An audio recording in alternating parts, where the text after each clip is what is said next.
ကောင်းချင်းကပို့ပြီးတော့မှအရေးကြီးတယ်သဘောကောင်းတာချက်သဘောကောင်းတာကလေအကန့်အသတ်ရှိတယ်နော်ရုပ်ပြက်တတ်တယ်ရုပ်ပြက်စင်းပြက်ဖြစ်တတ်တယ်နော်သဘောကောင်းတာကလေဒါပေမဲ့စိတ်သက်ကောင်းတဲ့အရာကလေအဲ့ဒီတယောက်ကကိုယ့်ပေါ်မှာကောင်းကောင်းမကောင်းကောင်းကိုယ့်ရဲ့စိတ်နှလုံးအရင်ခံဖို့ကအကောင်းဆုံးနဲ့တုံ့ပြန်နိုင်တာအဲ့ဒါကစိတ်သက်ကောင်းတဲ့လက္ခဏာတချို့ကြတော့လေသဘောတွေစွတ်ကောင်းပြတာတကယ်တကယ်စိတ်ထဲမှာတော့နော်အဘရှလုံလိုပဲကောင်းချစ်ချင်တာလက်ဖြားချင်တာအခွင့်ရတယ်လို့ဆိုချင်တာလက်တုံ့ပြန်ချင်တာလေကလေးစားချင်ချင်တာစိတ်သက်ထဲမှာအဲ့လိုမျိုးရှိတယ်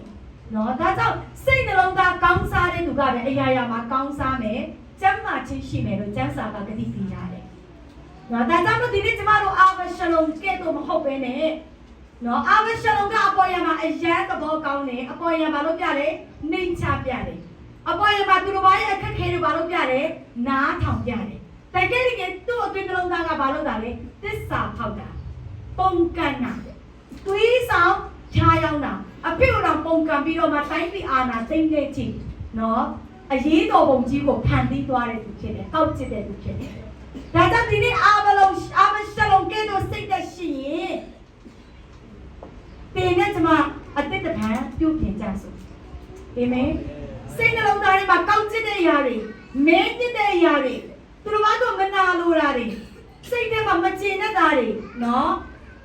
သွေးဆောင်ချားရောက်ပြီးပုံကလိုတဲ့စိတ်သစ္စာပေါက်လိုတဲ့နှလုံးသားတွေရှိတယ်ဆိုရင်ဒီကနေ့ပြောင်းလဲနိုင်ဖို့ဘုရားသခင်ကလူလို့ရှိတာဖြစ်တယ်။ဒါကြောင့်အာဘရှလုံကဲ့သို့မဟုတ်ဘဲနဲ့စိတ်နှလုံးသားဖြူစင်ခြင်းအဖြစ်မင်္ဂလာရှိသောအသက်တာဖြစ်ဖို့ဘုရားက